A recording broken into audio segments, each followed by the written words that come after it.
Director இருக்கீங்க sir, எப்படி குரல் கொடுக்காங்க பார்த்தீங்களா? ரொம்ப நன்றிப்பா.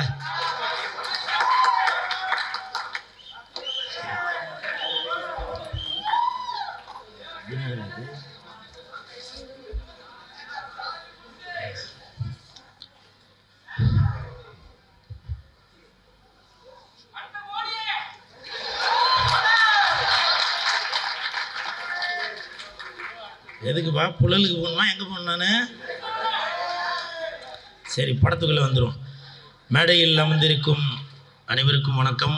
பத்திரிகை நண்பர்கள், ஊடக நண்பர்கள், இணையதள நண்பர்கள், பிஆர்ஓ ஜான் சார் அனைவருக்கும் நன்றி. மேடையில் பேசி கைத்தட்டல் வாங்குகிற அளவுக்கு நான் பெரிய பேச்சாளர் இல்லை, ஆனால் தயவு செஞ்சு நீங்களே ஒரு தடவை கைத்தட்டிருங்கப்பா. இந்த கைத்தட்டல்கள் அனைத்தும் ராம், அப்துல்லா, ஆண்டனி இந்த படக்குழுவினருக்கு தான் போய் சேரும். தம்பி குறுக்க பேசினா கண்டென்ட் வராதுப்பா, பரவாயில்லையா? அதே மாதிரி இந்த இடத்துல நான் ஒரு விஷயத்தை ஒன்று கிளியர் பண்ணிடுறேன்.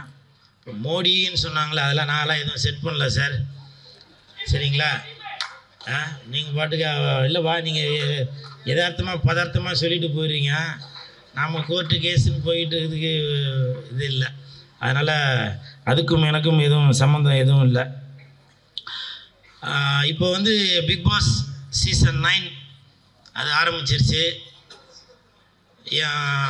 சித்தி பையன் அவன்கிட்ட கேட்டேன், அவன் பேர் ராம். அவன்கிட்ட கேட்டேன், ராம யாருக்குப்பா ஓட்டு போடலாம் அப்படின்னா அவன் ஒரு பேர் சொன்னான்.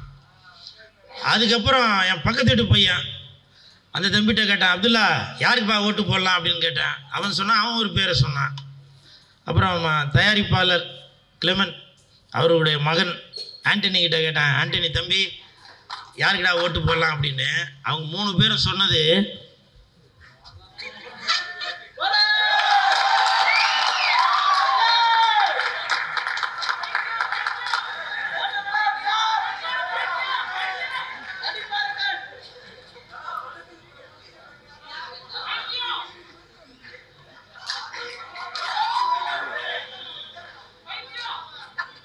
இதே மாதிரி தான்.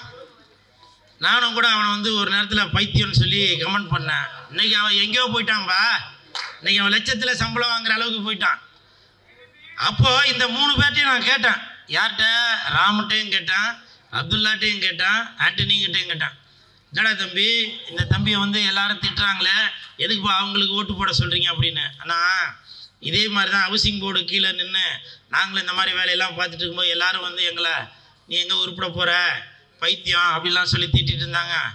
அப்போ முடிவு பண்ணான், இவனை என் தலைவனாக ஏற்றுக்கிட்டு அடித்து தூள் கிளப்பி போயிட்டே இருந்தாங்க. பிக் பாஸுக்கு போன மாதிரி இதுவும் இந்த படமும் நல்ல பெரிய ஒரு பாக்ஸ் ஆஃபுக்கு போவோம் அப்படின்னு சொல்லி சொன்னாங்க. இதுதாங்க உண்மை. ஏன்னா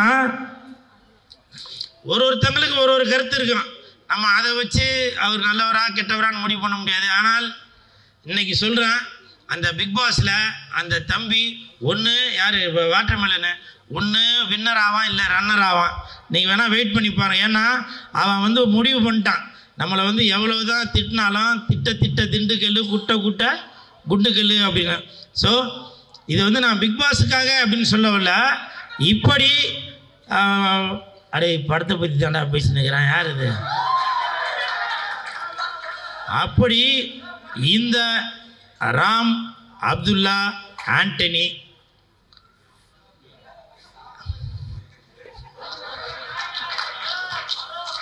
இவங்க எல்லாரும் எப்படி பிக் பாஸை பார்த்து நல்லா என்ஜாய் பண்ணுறீங்களோ அதே மாதிரி இந்த ராம், அப்துல்லா, ஆண்டனி அந்த படத்தையும் பார்த்து கண்டிப்பாக சந்தோஷப்படுவீங்க.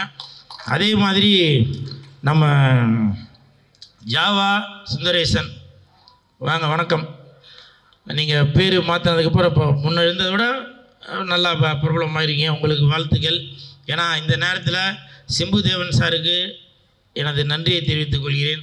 ஏன்னா அவர் வந்து ஜாவா சுந்தரேசன் அப்படின்னு சொல்லி ஒரு பேரை கொடுத்து இன்னமும் புகழ் அடைய வச்சுருக்காரு. அதே மாதிரி சிம்புதேவன் சார், நீங்களும் எனக்கு வேறு ஒரு பேர் வச்சு மாற்றி கூப்பிடணும் சார். ஏன்னாக்கா கூல் சுரேஷ்ன்றதை நிறைய பேர் கமெண்ட்டில் வேறு மாற்றி கூப்பிடுறாங்க. அதனால் நீங்களே அந்த கூக்கு பதிலாக வேறு வார்த்தையாக போட்டுறாங்களா, தமிழில் இல்லை அகராதியில் இல்லை வார்த்தையெல்லாம் போட்டுறாங்க. அதனால் சிம்புதேவன் சார், எனக்கு நீங்கள் ஒரு நல்ல ஒரு பேராக வைக்கணும், சரிங்களா?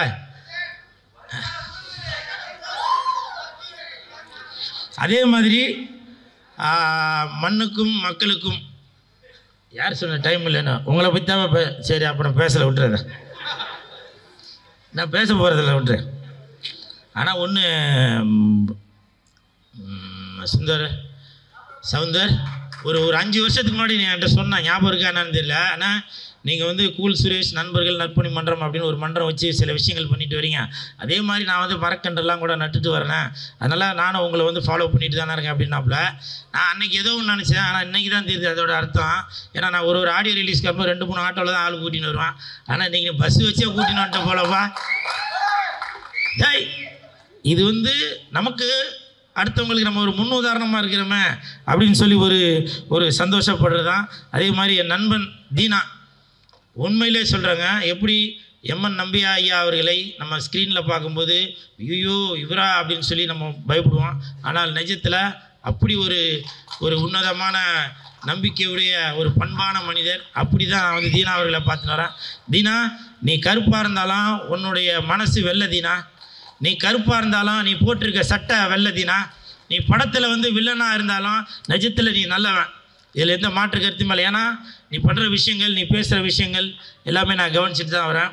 உனக்கு என் மனமார்ந்த வாழ்த்துக்கள். அதே மாதிரி தயாரிப்பாளர் கிளமன் சார் வந்து சொன்னாங்க, இந்த மாதிரி கூல் சுரேஷ் சொன்னோன்னே நான் வரேன்னு சொல்லிட்டேன் அப்படின்னு. அதுக்கு வரேன்னு சொன்னதுக்கு ஒரு காரணம் என்னன்னாக்க, அவர் அடுத்த படம் எடுக்கிறாரு, அதில் நான் ஹீரோவாக நடிக்க வைக்கிறேன் அப்படின்னு சொல்லி சொன்னார். உண்மையிலே நான் அதுக்காக தான் வந்தேன். ஆனால் வந்ததுக்கப்புறம் அதே வார்த்தை தான் அவர் உதயாபிரதாவும் சொல்கிறாரு. எனக்கும் அந்த மாதிரி தான் சொல்லியிருக்காரு. அப்போ இதில் நிறையா பேருக்கு சொல்லி கூப்பிட்டீங்களா என்னன்னு தெரியல. இருந்தாலும் உங்களுடைய நல்ல மனதிற்கு கண்டிப்பாக நல்லது தான் நடக்கும். அதே மாதிரி ஜெயவேல் சார் இயக்குனர், எப்படி ஒரு குழந்தை பிறக்க போகுதுன்ற ஒரு ஆர்வத்தில் ஹாஸ்பிட்டல் வாசலில் நின்று பரபரப்பாக இருப்போமோ அதே பரபரப்பு இப்போ உங்கள்கிட்ட இருக்குது. இதே மாதிரி ஷூட்டிங் ஸ்பாட்லேயும் தான் நீங்கள் இருந்திருப்பீங்கன்னு நினைக்கிறேன். உங்களுக்கு மனமார்ந்த வாழ்த்துக்களை தெரிவித்துக் கொள்கிறேன். அதே மாதிரி பேரரசர் அவங்க வந்து உங்களுக்கு சில அட்வைஸ் பண்ணாங்க.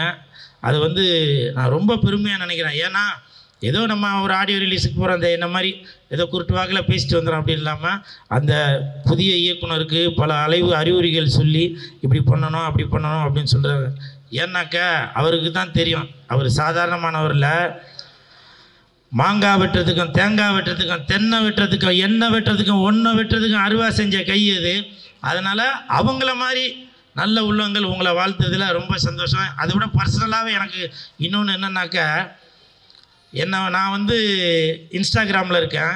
நான் எதார்ச்சியாக பேரர் சாரோட இன்ஸ்டாகிராமில் போய் பார்க்குறேன். அவர் என்னை ஃபாலோ பண்ணிகிட்ருக்காருங்க இன்ஸ்டாகிராமில். சினிமாவில் எனக்கு தெரிஞ்சு என்னை ஃபாலோ பண்ணுற ஒரே மனிதர் அவர் தான் நினைக்கிறேன். அதை நான் ரொம்ப பெருமையாக நினைக்கிறேன். புரியுதுங்களா? நான் அப்போ நினச்சேன், அடடா நான் மொத்தமே ஒரு 4 பேர் தான் இன்ஸ்டாகிராமில் ஃபாலோ பண்ணுறது.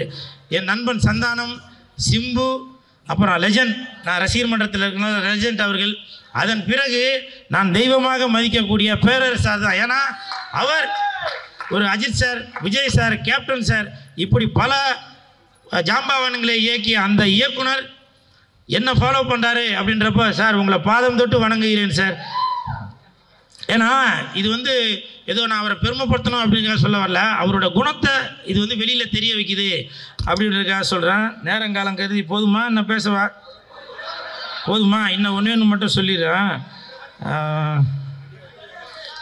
எஸ்ஆர் பிரபாகர் சார், உங்களுக்கு என் மனமார்ந்த நன்றி சார். எதுக்கு அப்படின்னாக்க, நான் இப்போ ஒரு படம் ஹீரோவாக நடிச்சிட்ருக்கேன். அந்த படத்தில் வந்து ஒரு மாண்டேஜ் சாங்கு வருது. அப்போ வந்து அந்த இயக்குனர் என்கிட்ட சொன்னார், சுந்தரபாண்டியனில் வரும்ல பஸ்ஸில் போகும்போது மாண்டேஜ், டீ கடையில் இருக்கும்போது மாண்டேஜ், அந்த மாதிரி மாண்டேஜ் சாங்கு அப்படின்னு சொல்லி சொன்னார். பாருங்கள், இப்போ வரும் இயக்குனருக்கு ஒரு முன் உதாரணமாக இருக்கீங்க.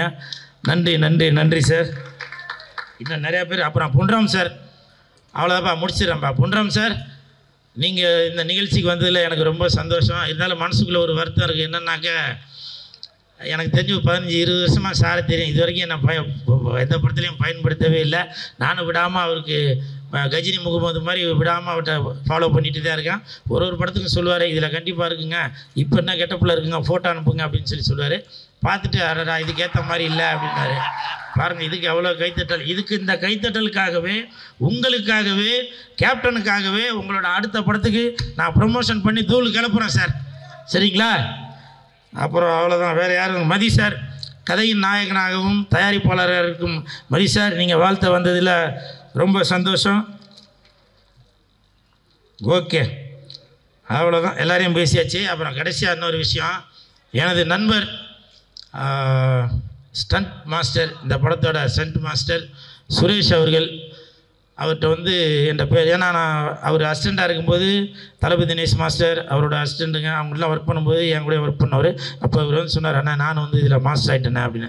பேருகிற எதுவும் மாற்றிருக்கியாப்பா அப்படின்னா.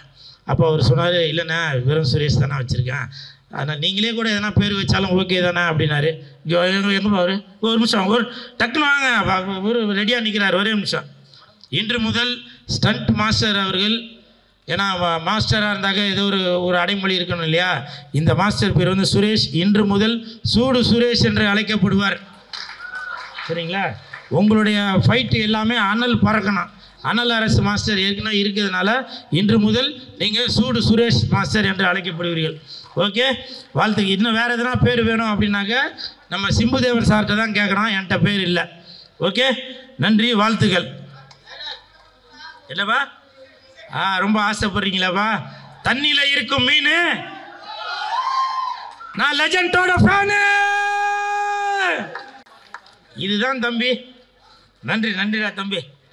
ஏப்பா அவ்வளோதானா? ஓகே, முடிஞ்சுது. நன்றி நன்றி நன்றி நன்றி. எஸ்டிஆர் இருக்காப்பா? வெந்து தணிந்தது காடு. எஸ்டிஆருக்கு வணக்கத்தை போடு.